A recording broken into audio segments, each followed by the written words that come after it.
Good evening and welcome to TC Network. I am Tingley Tim Hokip bringing you today's news.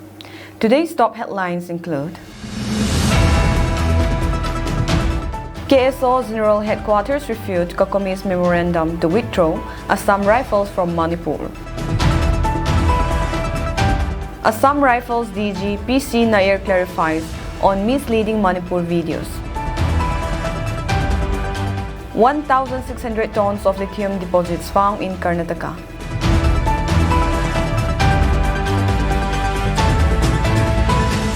News in details.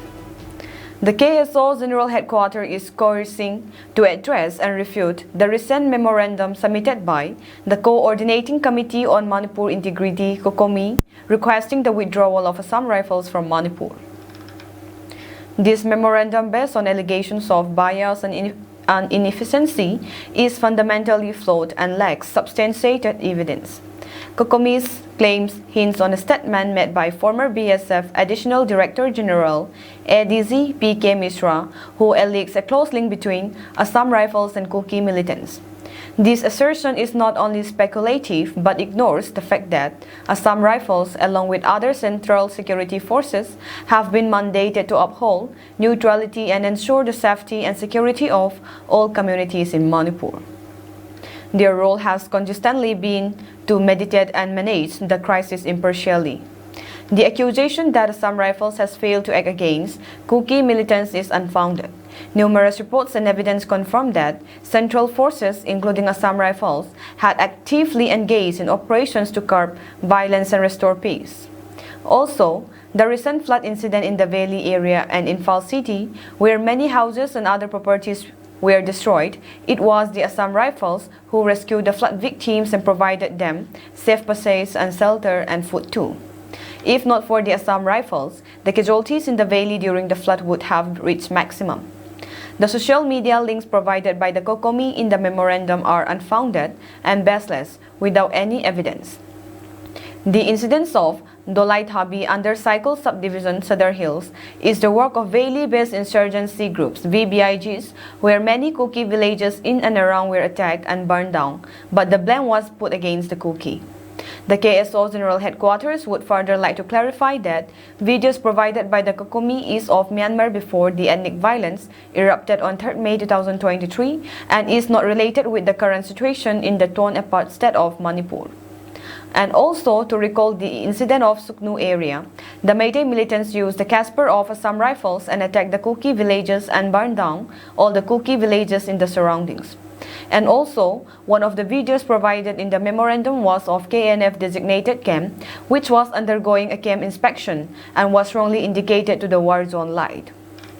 Therefore, the allegations made by the Kokomi against the AR are unaccounted and unacceptable, and the central government should rather take actions against Kokomi for accusing Assam Rifle providing false information.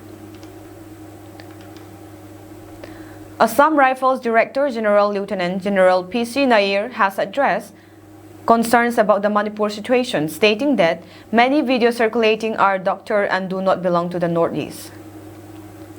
As per India Today Northeast, PC Nair mentioned that some videos are from Myanmar and the Rohingya region and are being misrepresented by individuals with hidden agendas to incite trouble. He clarified that while some videos do depict incidents in Manipur, they are often partial clips that distort the context. He emphasized that Assam Rifles has maintained a neutral stance in Manipur since 3 May and dismissed reports suggesting bias as rumors and falsehoods. If videos are going around, these are doctor videos. I can tell you that I have about 30 to 40 videos circulating, don't even belong to the Northeast. They are from Myanmar, they are from other places. Some of them are from the Rohingya region. But some people who have a hidden agenda to create trouble here are doctoring that and showing them as security forces acting against people. Yes, there have been certain other instances where videos of Manipur have been shown. But amongst those videos also, it is only part of the incident. Let's say an incident has happened for about 5 to 10 minutes. Let's say there are people being stopped and Assam Rifle trying to stop them or whatever. In these videos, they are being propagated They only show part clippings, which makes the story very different. Unless you see the entire video, unless you see the complete facts, you will tend to get carried away by what is coming. And that is precisely what is happening. Part of the story, part of the photograph, and part of the videos are what are being made and shown to drive a certain agenda which is wrong. He further added, from the first day, that is from the 3rd May itself, Assam Rifles has maintained a neutral stand in Manipur. So all these narratives that have been coming are agenda-driven. It makes me laugh when I read some of these stupid reports stating that the Assam Rifles is favoring one community, not favoring the other. These are nothing but rumors, falsehoods, preposterous. There is no background to this, and I can substantiate it with statistics. To call us being biased towards a particular community is wrong. On the bolder security situation in the northeastern region, Lieutenant General Nair highlighted the impact of issues in neighboring countries like Myanmar on the northeast, including the movement of insurgent groups and contraband. He noted that the situation in Manipur since last year has had spillover effects on neighboring states. Overall, he described the security situation as quite okay, acknowledging ongoing cases of insurgency and contraband movement. In Manipur, we all are aware as to that there are two communities which are at loggerheads, there has been some sense of disquiet amongst them for the last few years. It is not that it suddenly got triggered on the 3rd of May last year. They were undercurrents, surely they were undercurrents, and my estimate is it was there for the last 7-8 years, possibly a little more. But all it needed was a spark, which happened on 3rd of May. So at the time that this incident happened on the 3rd of May, Assam Rifles was the first force to get deployed.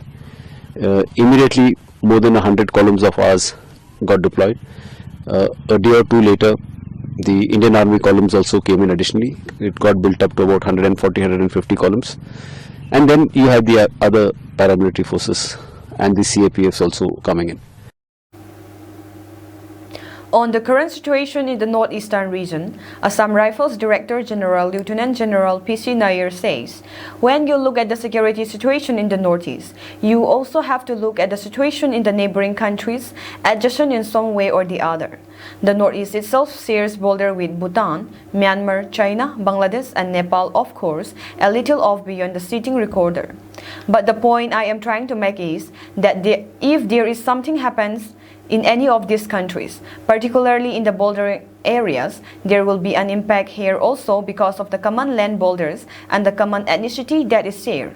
So if you look at it currently, Bangladesh has a small problem that I am sure they will be able to resolve. It is a small problem, but the larger problem lies in Myanmar. Ever since the dispensation changed in Myanmar, there has been a huge impact on the northeast in terms of the movement of insurgent groups, the movement of contraband, and the movement of weapons. So those have surely impacted, and added to that, the current situation that is there in Manipur since last year has also impacted.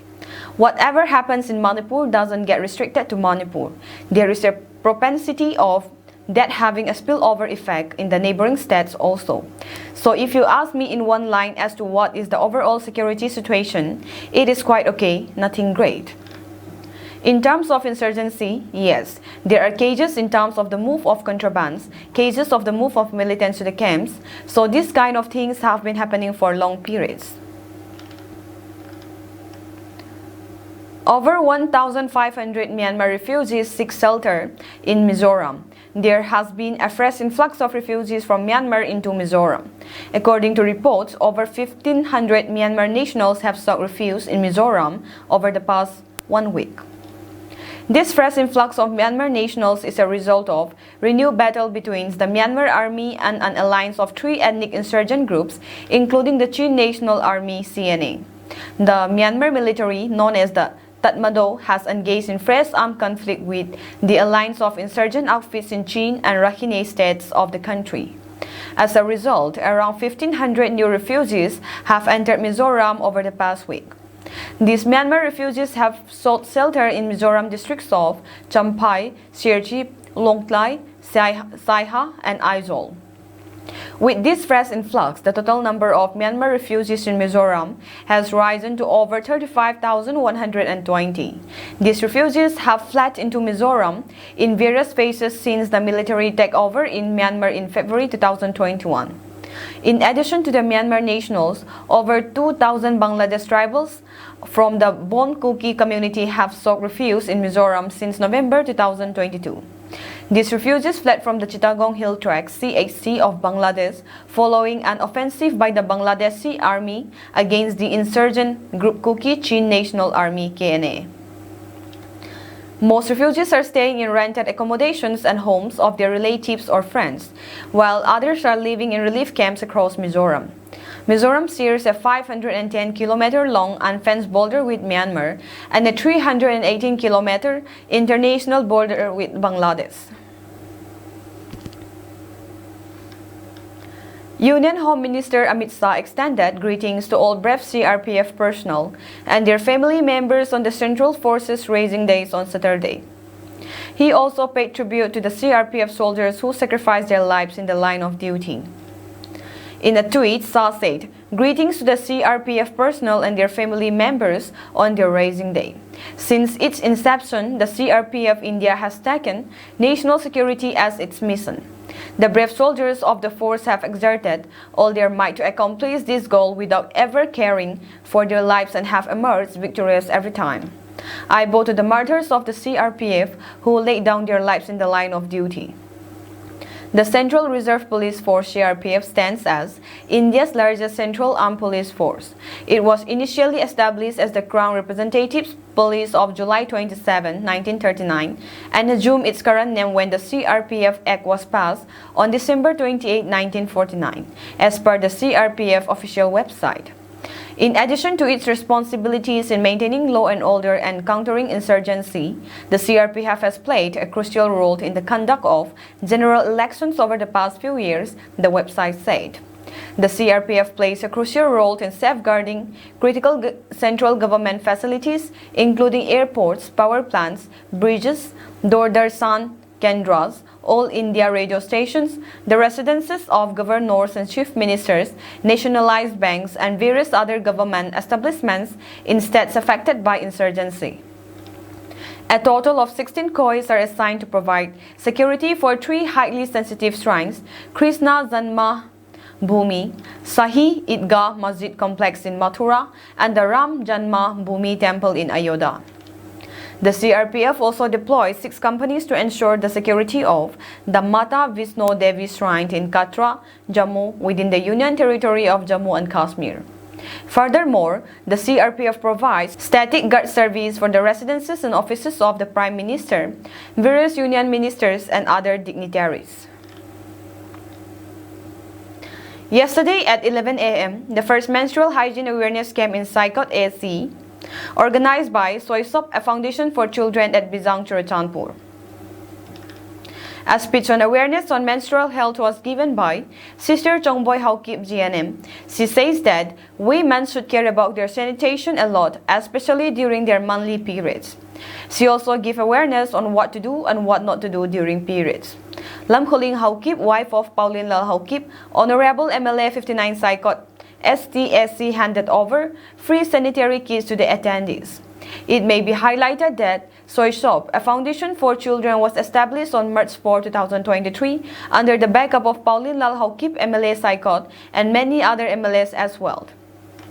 Last year, the Soysop Foundation took care of 60 orphans or poverty-stricken children who are in classes between preparatory to class 3. Midday meal and nutritional support was also given to these 60 children through the help of Soysop, a foundation for children, Kolkata.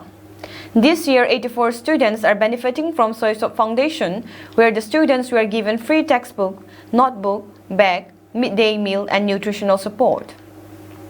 In yesterday's program, under the scholarship of Soysop, a foundation for children, Kolkata, free sanitary pads were given out to the various attendees.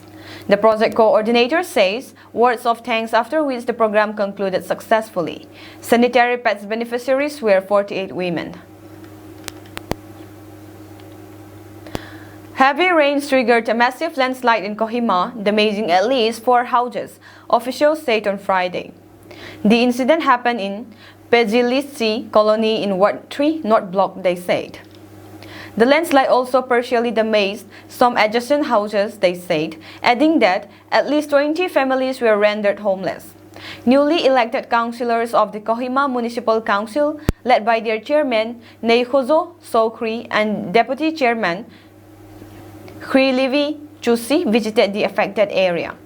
Expressing serious concern over the incident, Sokri said the area was a sinking zone and the KMC would initiate a pilot project for constructing a retaining wall and drainage in consultation with the state government.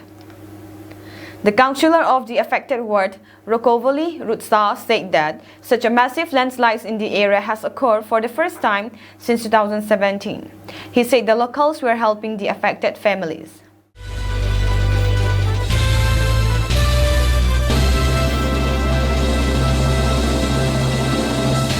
Lithium deposits have been found in the Mandya and Yadgiri districts of Karnataka, said Jitendra Singh, Minister of State, Independent Church for Earth Sciences in Rajya Sabha. The minister stated in a written reply that the Atomic Minerals Directorate for Exploration and Research (AMD), a constituent unit of the Department of Atomic Energy, has found the presence of lithium resources in the Mandya and Yadgiri districts, Karnataka. He informed the houses that AMD has established 1,600 tons G3 states of lithium resources in the Marlagala area, Mandya district, and preliminary surveys and limited subsurface exploration have been carried out in the Yadgiri district to know about the deposits. He also added that AMD is carrying out exploration for lithium in the potential geological domains in parts of Korba district, Chhattisgarh. However, the major mica belts located in Rajasthan, Bihar and Andhra Pradesh and pegmatite belts in Odisha, Chhattisgarh and Karnataka are the potential geological domains in the country for lithium resources. Singh shared that a preliminary survey carried out recently by AMD in Himachal Pradesh has led to the identification of surface uranium occurrence in Masanbal, Hamirpur district. He categorically mentioned that the Atomic Energy Commission has not conducted any study to establish an atomic energy plant in Himachal Pradesh. According to the reply given by Singh in the upper house, the Department of Atomic Energy is taking note of the developments and recent trends worldwide in the field of small modular reactors. While the different technologies and designs of small modular reactors, as published by different countries and foreign-based vendors, are being studied for gathering technical details, no proposal to collaborate with foreign vendors or countries is under consideration at present. He also shared that, at present, no private player has shown interest in producing a small modular reactor. However, a few private players have shown interest in deploying small reactors in the captive sites. The minister also added that the government of India and the government of the Russian Federation has expressed interest in expanding cooperation in the field of the use of nuclear energy for peaceful purposes, including cooperation in the field of small modular reactors. At least one soldier died while 4 others, including a major rank officer, were injured as the army foiled an attack by Pakistan's Boulder Action Team (BAT) along the line of control (LOC) in Jammu and Kashmir's Kupwara district. A Pakistani terrorist was also killed in the gunfight. Boulder Action Teams (BATs), which include commandos from the Pakistan Army and terrorists, have been known for infiltration along the LOC in the past. The encounter, the second in Kupwara in 3 days, started in the district's Kamkari area following information about possible terrorist movements in the region. The deceased and the injured soldiers were evacuated from the operation site as the gunfight was still underway, the army said. Action by Boulder Action Team has been foiled by alert Indian Army troops on Sunday morning in Kamalkari sector, one of the sources said to news agency PTI. One Pakistani intruder has been killed, he added. 2 intruders managed to return to Pakistan-occupied Kashmir (POK) amid the intense gunfight that lasted 4 hours, the sources said. Earlier on July 24, the security forces also neutralized an identified terrorist in an overnight gunfight with terrorists in Kupwara's Lolab area. A soldier was killed in the gunfight. According to sources, a group of around 40 to 50 Pakistani terrorists are reportedly hiding in the upper reaches of the hilly districts of Jammu and Kashmir, prompting security forces to launch massive counter-terror operations in these areas to catch them. These terrorists, who have managed to infiltrate the region, are highly trained and equipped with some of the most modern and sophisticated weapons, including American-made M4 carbine rifles fitted with night vision devices, sources said. India and China have agreed to work urgently to achieve the withdrawal of tens of thousands of troops stationed along their disputed border in a long-running standoff, Indian government said. Indian Foreign Minister Subramanian Jaishankar met his Chinese counterpart Wang Yi on Thursday on the sidelines of Southeast Asian nations meeting in Laos, where they stressed the need for an early resolution of outstanding issues along the dispute line of actual control, the long Himalayan border shared by the two Asian giants. The line separates Chinese and India-held territories from Ladakh in the west to India's eastern state of Arunachal Pradesh, which China claims in its entirety. Ties between the two countries deteriorated in July 2020 after a military clash killed at least 20 Indian soldiers and 4 Chinese. It turned into a long-running standoff in the rock mountainous area, where each side has stationed tens of thousands of military personnel backed by artillery, tanks and fighter jets. Both India and China have withdrawn troops from some areas on the northern and southern banks of Pongong So, Gogra and Galwan Valley, but continue to maintain extra troops as part of a multi-tier deployment. The two foreign ministers agreed on the need to work with purpose and urgency to achieve complete disengagement at the earliest, according to an Indian statement late Thursday, which added the peace on the border is essential for restoring normalcy in ties between the two countries. Jaishankar, in his opening remarks, said the border issues have cast a shadow over India-China ties for the last 4 years, despite considerable efforts by both sides to solve them. The state of the border will necessarily be reflected on the state of our ties, he said. According to the statement, Wang stressed that improving China-India ties is beneficial for both countries as well as for other nations, China's official Xinhua news agency reported. The two sides agreed to work together to maintain peace in border areas and push for progress, it said. India and China fought a war over their border in 1962. The line of actual control divides the areas of physical control rather than territorial claims. According to India, the de facto border is 3,488 kilometers, 2,167 miles long, but China claims a considerably shorter figure.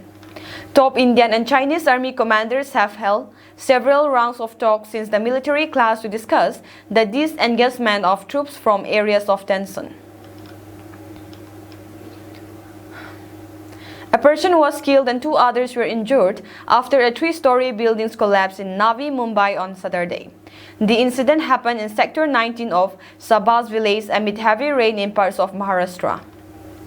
A person is still feared to be trapped under the rubble. Teams of the police, fire brigade and National Disaster Response Force (NDRF) were on the spot and carrying out the rescue operation. The building named Indira Niwas, which was built in 2013 and has 17 flats, collapsed around 5 a.m. Kailas Sinde, Navi Mumbai Municipal Corporation Commissioner, said. The building collapsed around 5 a.m. It is at G+3 building. 2 people have been rescued and 2 are likely trapped. NDRF team is here. Rescue operation is underway. The Municipal Corporation Commissioner added that the 2 persons who were rescued had been admitted to a hospital and their condition was said to be stable. It is a 10-year-old building. An investigation is on. Action will be taken against the owner of the building, Shinde added.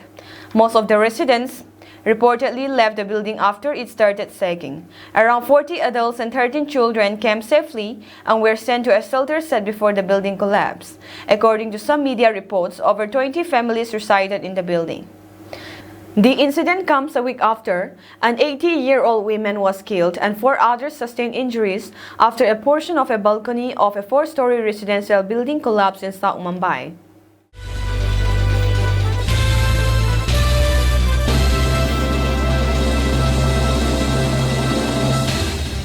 U.S. Vice President Kamala Harris and Israeli Prime Minister Benjamin Netanyahu met in Washington on Thursday to discuss the release of American hostages and a potential ceasefire in the war between Hamas and Israel. In her remarks following the meeting with Prime Minister Netanyahu at the White House, Harris emphasized the urgent need to accept the ceasefire deal that would stop the ongoing conflict in Gaza and release American hostages kidnapped during Hamas' October 7 attack on Israel, which triggered the war. "I have met with the families of these hostages multiple times now, and I have told them each time that they are not alone and I stand with them. President Biden and I are working every day to bring them home," Harris said in her speech. Harris also voiced her concern about the humanitarian crisis in Gaza, noting the severe impact on innocent civilians. "I expressed with the PM a serious concern about the scale of human suffering in Gaza, including the death of far too many innocent civilians. I made clear my serious concern about the dire humanitarian situation there, with over 2 million people facing high levels of food insecurity and 500,000 people facing catastrophic levels of acute food insecurity." She described the devastation in Gaza over the past 9 months, mentioning the tragic images of dead children and desperate people fleeing for safety, often displaced multiple times. "We cannot look away in the face of these tragedies. We cannot allow ourselves to become numb to the suffering, and I will not be silent," she added. The Vice President also urged Americans to remember that the war in Gaza is not a binary issue. She highlighted the complexity and nuance of the region's history and called for a more informed and empathetic discourse. "Too often, the conversation is binary when the reality is anything but, so I ask my fellow Americans to help encourage efforts to acknowledge the complexity, the nuance, and the history of the region." Harris called on everyone to condemn terrorism, violence, anti-Semitism, Islamophobia, and hate of any kind. She stressed the need to prevent the suffering of innocent civilians and to work towards unity. "Let us work to unite our country," she concluded. The Israeli Prime Minister had an earlier meeting with U.S. President Joe Biden, where the president reiterated his calls for Israel and Hamas to quickly agree to a ceasefire deal that would bring hostages home. Meanwhile, Harris' meeting with Netanyahu comes days after the President Biden ended his bid for re-election and endorsed her to run his place. The meeting between Harris and Netanyahu is seen as a pivotal movement in the ongoing efforts to resolve the conflict between Israel and Hamas and to address the humanitarian crisis in Gaza. North Korean hackers have conducted a global cyber espionage campaign in efforts to steal classified military secrets to support Pyongyang's banned nuclear weapons program, the United States, Britain, and South Korea said in a joint advisory on Thursday.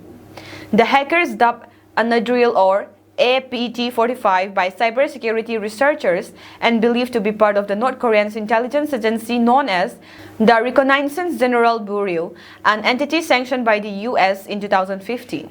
The cyber unit has targeted or breached computer systems at a broad variety of defense or engineering firms, including manufacturers of tanks, submarines, naval vessels, fighter aircraft, and missile and radar systems, the advisory said. Victims in the U.S. have also included the National Aeronautics and Space Administration (NASA), Randolph Air Force Base in Texas, and Robins Air Force Base in Georgia, FBI and U.S. Justice Department officials said on Thursday. In the February 2022 targeting of NASA, the hackers used a malware script to gain unauthorized access to its computer system for 3 months, U.S. prosecutors allege. Over 17 gigabytes of unclassified data were extracted.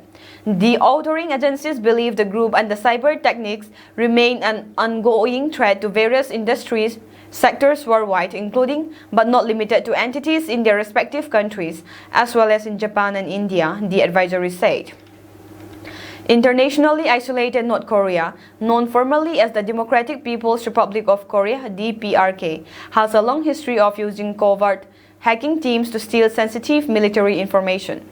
To fund their operations, the hackers use ransomware to target U.S. hospitals and healthcare companies, U.S. officials allege.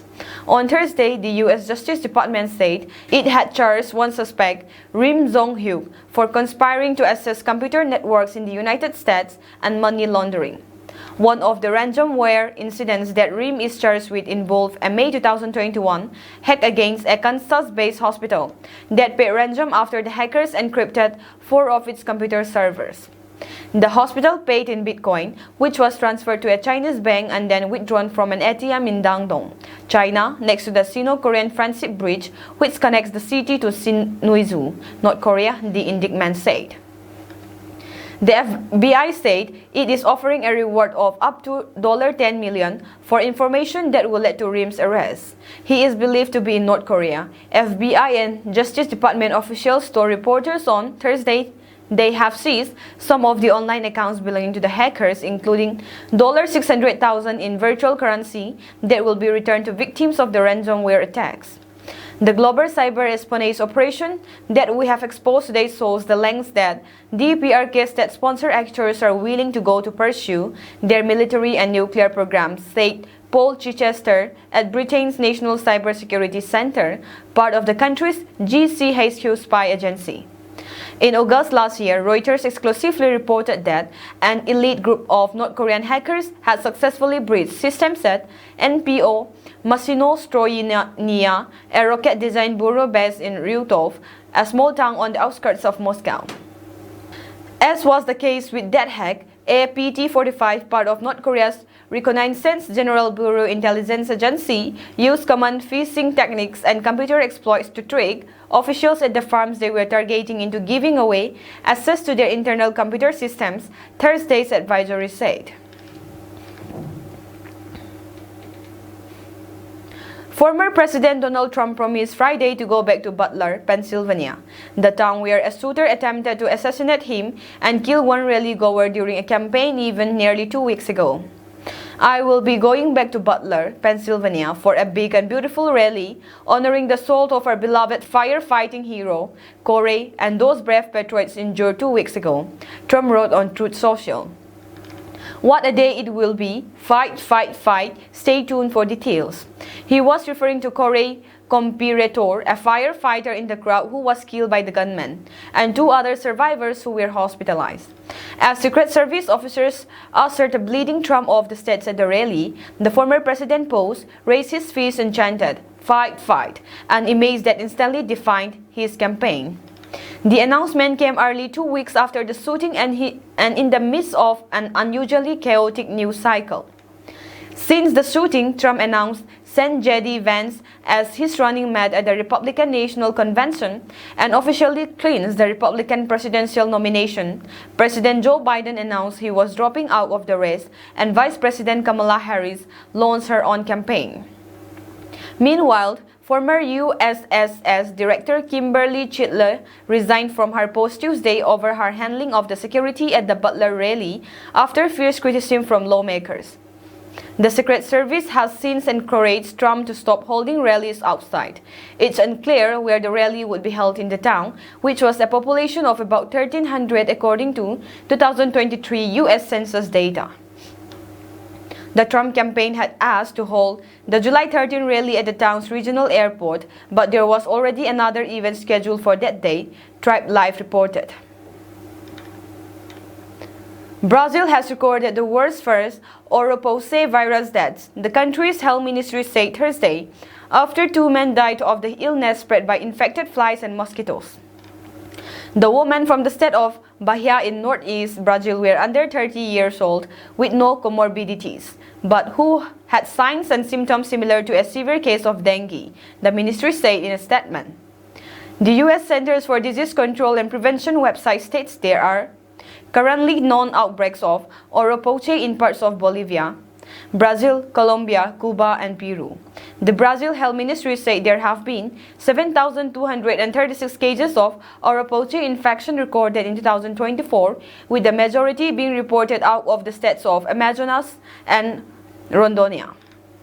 According to the CDC, symptoms of Oropouche viral infection usually begin 4 to 8 days after being bitten. Symptoms typically last for 3 to 6 days, the health agency said, with similar symptoms to dengue such as fever, muscle aches, stiff joints, headache, vomiting, nausea, chills, or sensitivity to light. Severe cases can result in life-threatening complications such as meningitis. Oropouche was first isolated in Brazil in 1960, according to the Health Ministry. Most cases have been reported in the Amazon region of Brazil, but outbreaks and isolated cases have been reported elsewhere in Latin America. That is all for today's news, and have a pleasant evening ahead.